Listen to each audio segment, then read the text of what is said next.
are here. COVID-19, Okay, yeah, COVID-19, the fist bump. Oh Wow, you have a lovely Wow. place. This is a great place. I really you like it. very It's much. very cozy. Thank you very, very much. Yeah. Welcome to our little slice of Lekki. Yeah, but we've heard a lot. Like, this is not the only place you guys have. You have some branches on the mainland. Yes, yeah, we have one at Agidimbi. That's actually our main branch, Agidimbi Keja. But this one is just starting up. But we really hope, we have high hopes for this space. Oh, okay. Very high hopes for this space, yes. Yeah, great.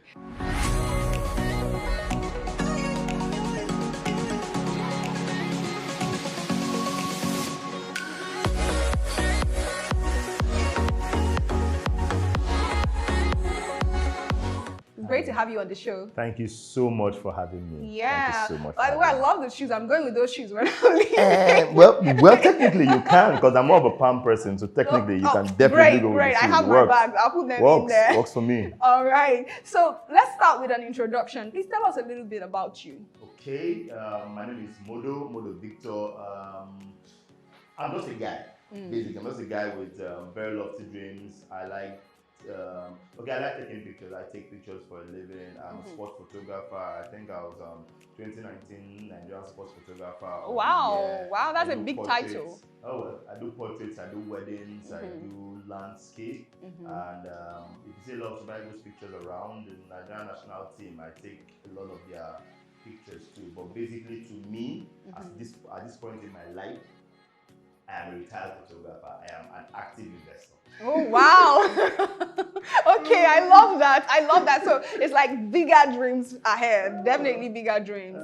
Let's just say Victor Modo should take a back step for Modzero to grow. To try. That is basically it. Right. It's about the brand. So talking about the brand Modzero, what inspired the name? Okay, so my name is Modo. Okay, so you know this idea of when you are now mega super rich and they will then say, oh, he's Modo. So the idea was just change the O.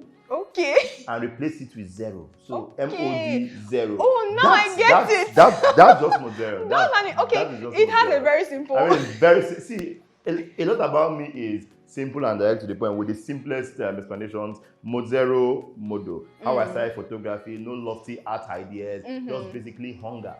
See, you don't want to hear that story. Hunger drove me into photography. Of course, we'd like to hear that story. Okay, so basically, my next question for you, earlier we were talking about, the level of entrepreneurship in the world. I'm not even going to talk about Nigeria, because Nigeria, yeah, it definitely is here in Nigeria, but all over the world, entrepreneurship seems to be the in thing. So what are your thoughts on entrepreneurship? Let me use Nigeria for example.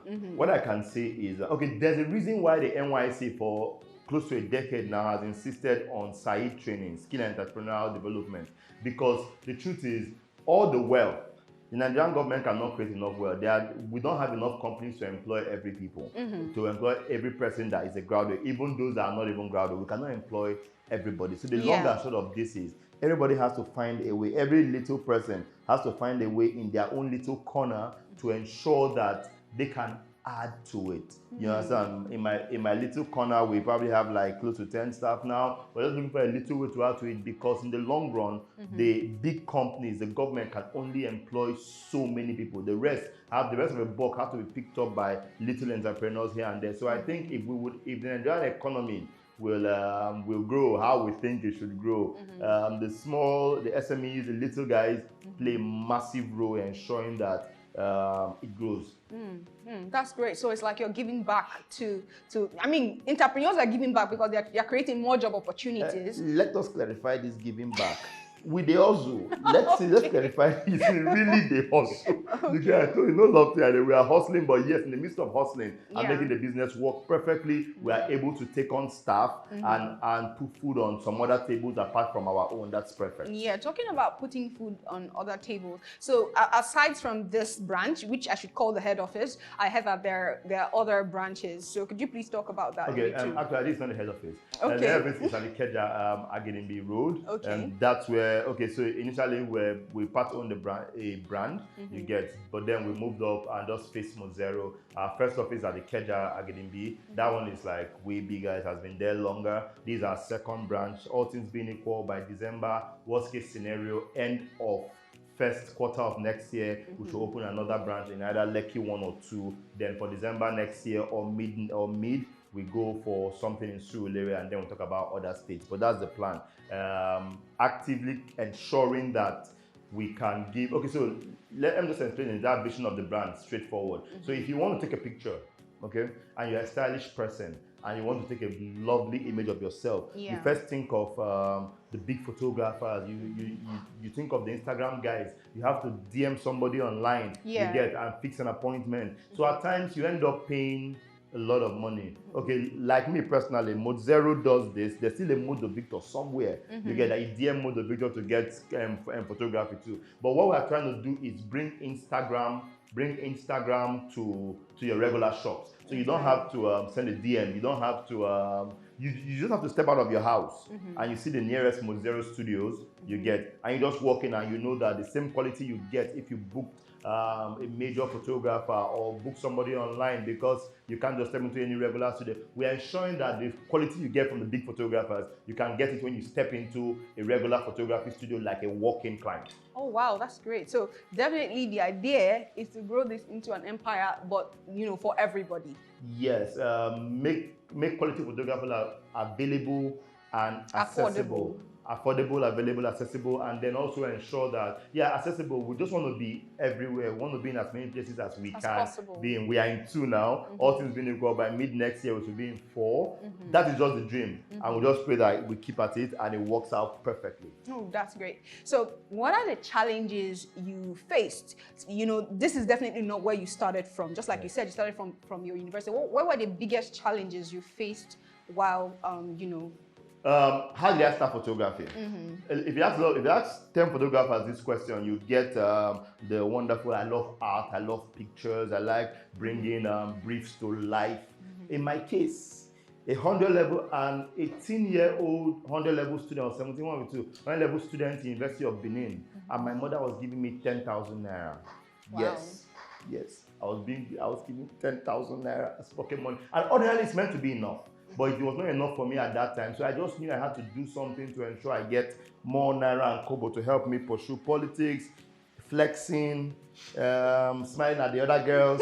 And all of that stuff. So that was it. So I met the photographer. He had a lens on campus, and I was like, bros, after myself and a friend, Ufo, my girl, teach us how to take pictures. And he said, oh, he was even happy. Since there's one lens, Muna show. He charged us 200 naira to buy a film roll, then gave us his Pentax camera to learn with. And in like 1 day, 2 days, after like 1 week, there was an event on campus and we went to snap, and I was surprised when I printed this picture. We were like, oh, come on, nice. And they were paying for it. I was like, okay.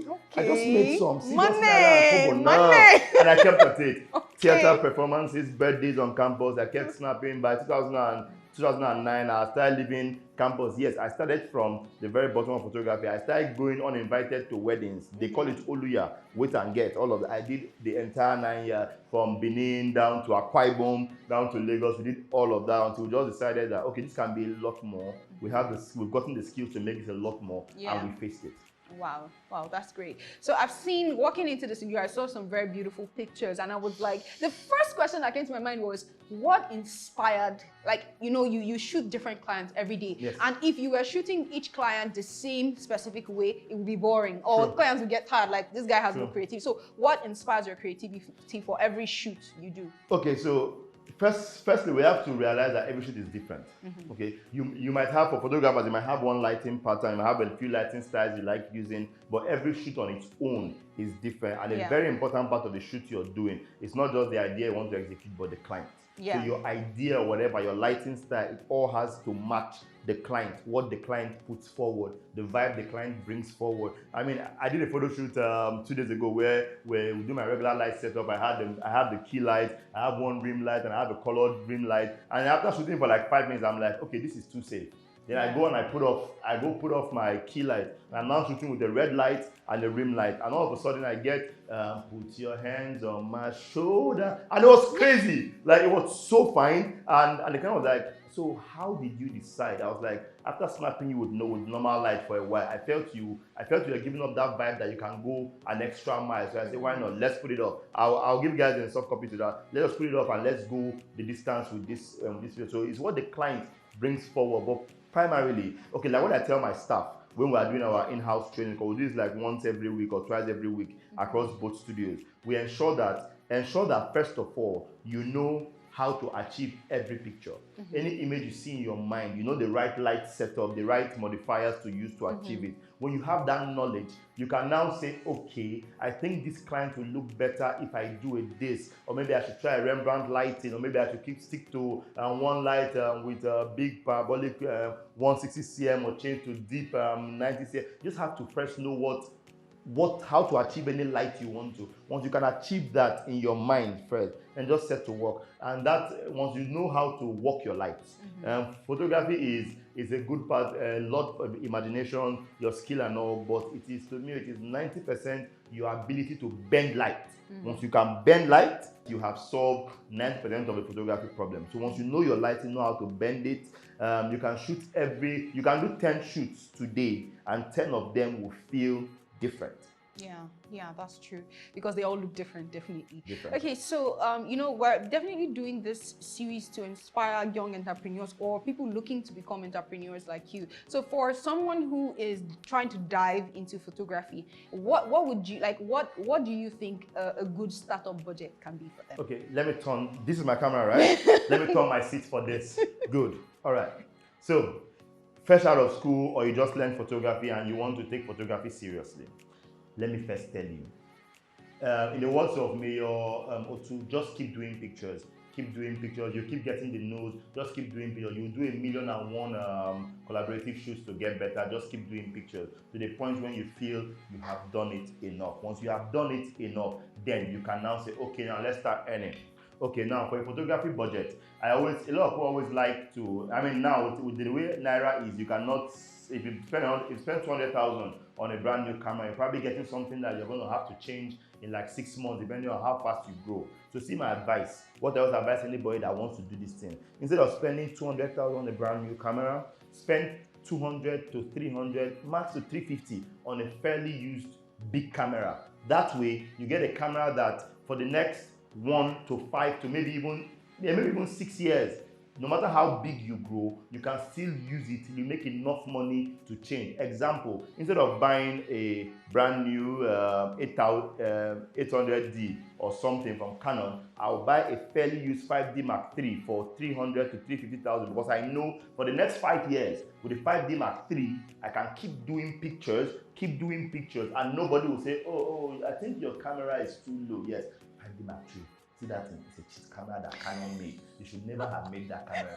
Take it from me. But then that's the budget. For your budget, ultimately you can, according to Mayor, you know what you can rent and know what you can buy.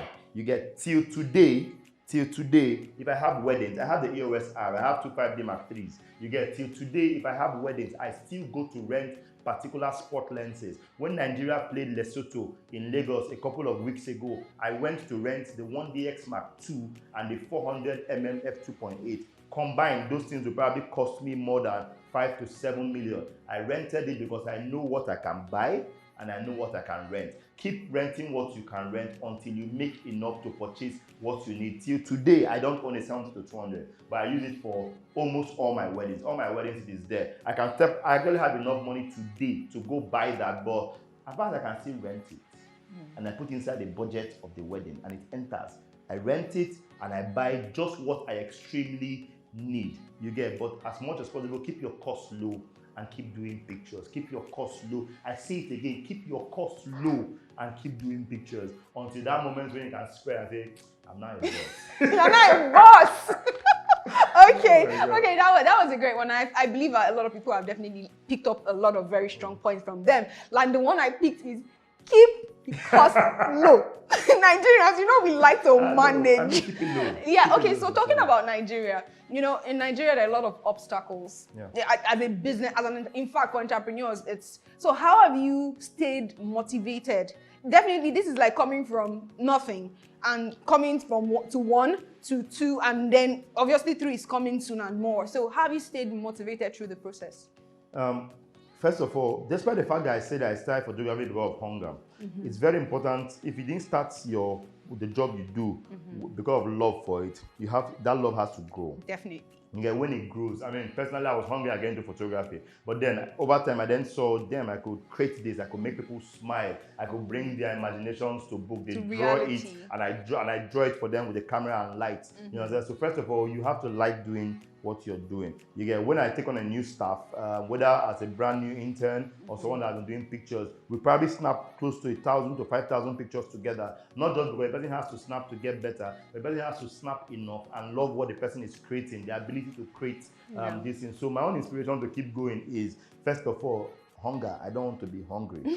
Firstly, I don't want to be hungry. But secondly, I love what I'm doing. I love taking pictures. I love getting briefs from clients and bringing it to life. I shot a wedding yesterday, Wednesday. I'm going to Delta for a wedding for Saturday. I went to Anam. I mean, seeing these smiles when they get their pictures the satisfaction. and they're all smiles. You get clients calling and they're like, Victor, the photo book you deliver was everything. But in the midst of all of this and the passion and all, your first driving force should be what?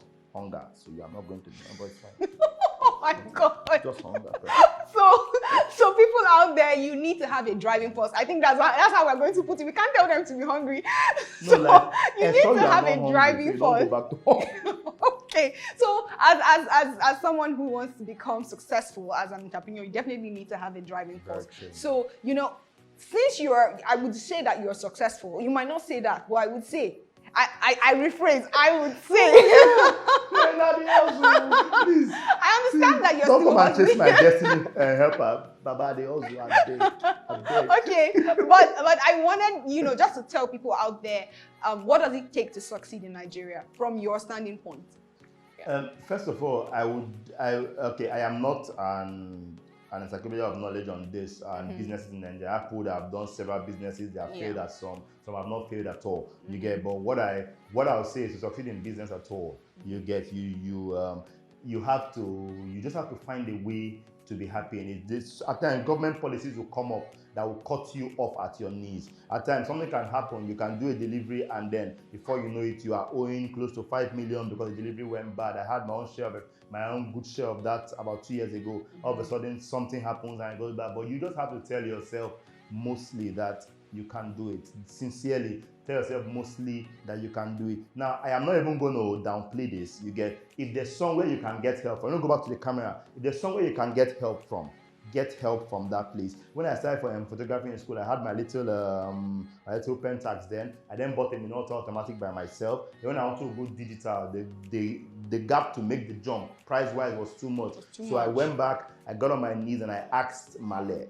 That's my mom, my parents. I said, how far? I need a camera. I want to make a jump digital, and they chipped in. I did photography for a while, doing shots, making a fair bit amount of money, but not enough for that massive jump. When I needed to make a very massive jump in terms of equipment that was worth a lot, I was still able to plug in to help from my base. So if there's somewhere you can get help from, from your base, take it. But most importantly, to me now, at this stage of my business, you get, we are making money daily. We are servicing customers and we are supplying their imaging needs. So money keeps coming in daily. You get. Okay. But if you want to survive in business in Nigeria, just love what you are doing. Have a strong mind. Believe that no loan is too much to pay back. Okay. I know why I said that. I believe that no loan is too much to pay back, and just keep at it and pray no government comes and cuts you off at the knee. Because if they do that, you can do nothing about it. Yeah. There are a lot of examples. So if we remove the government aspect to it, then we can face the normal business ethics. Just be strong, have a strong mind and all, and pray no government does that to you. Okay. So we have one more question and one trick question. Okay. So we have last question we'll be throwing to you would be: have you ever turned down a job, and why, if you have? Have I ever turned down a job? Yes. We turn down jobs regularly. Okay. So what would be your reason to turn down a job? At times, the money no reach. Okay. At times, the money no reach. Okay. You get, they may be okay. So for us, we believe in okay. Let me talk as Victor Modo now. Okay, Victor Modo can turn down a lot of jobs, say money no reach. You get, but for Modzero, we believe in being able to match everybody's budget and supplying you quality photography, pictures. You understand? So for Modzero does not turn down a lot of jobs. You get, except there's really a massive gap mostly when it gets to event, but we've turned down jobs because of financial implications. At times you get the wrong vibe. I've gotten some briefs from advertising agencies and something is just off. Something is off in the vibe and you're not getting anywhere, or the client is unable to correctly communicate what they want. If they can't say what they want, it means you're going to the field blind. If you go to the field blind, you can take all the equipment, you can create amazing B-roll, amazing content, and when you come back to edit, when you get done, the client will then realize what they want, and what they want is not inside what you got. You now have to go back. So except the client is specific, you get it's hard at times to work with that. So we'll most likely step out from a job except the client has a clear picture or at least a little guide that we can work with while doing these things. Okay. But most importantly, we also do. Okay. All right. Okay, so for our 3 questions, so aside from photography, what else do you do? Aside from photography? Yeah, like, I mean, this is all what you do, Modzero. Well, outside Modzero, who is Victor Modo? All right, so aside from photography, I do marketing communications. I'm actually studying for a PhD in marketing comms, University of Benin, under the Department of Mass Communication. I do marketing communication. I have a few companies I handle their brand management, some microfinance banks in Delta State. Also, away from all this serious stuff, I play ball. If there was a ball, I'd ask you to just do I play football. If not for 1 or 2 village people, by now, me and the Siemens will for the drag number 9 for Nigeria. And then aside from all of this, I am a superhero by night. Oh, really? Yes. So who have you saved?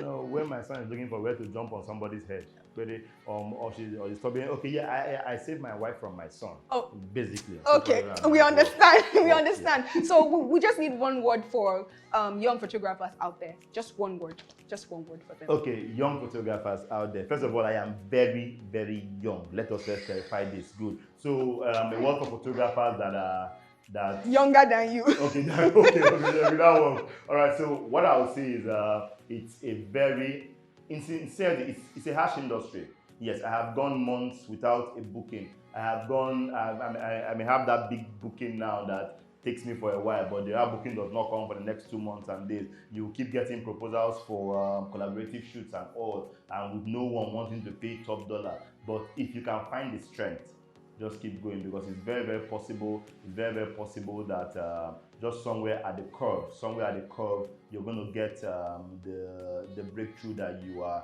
expecting. Just keep taking pictures. Keep taking pictures. No matter how bad you think they are, put them out there. Let people, when it eventually gets good, let people be able to scroll back down and see the level of your growth. I still have pictures from 2016 on my page up till now. Let them scroll back down and be able to see the growth. Just keep doing you. It doesn't get easier. The truth is, it doesn't get easier.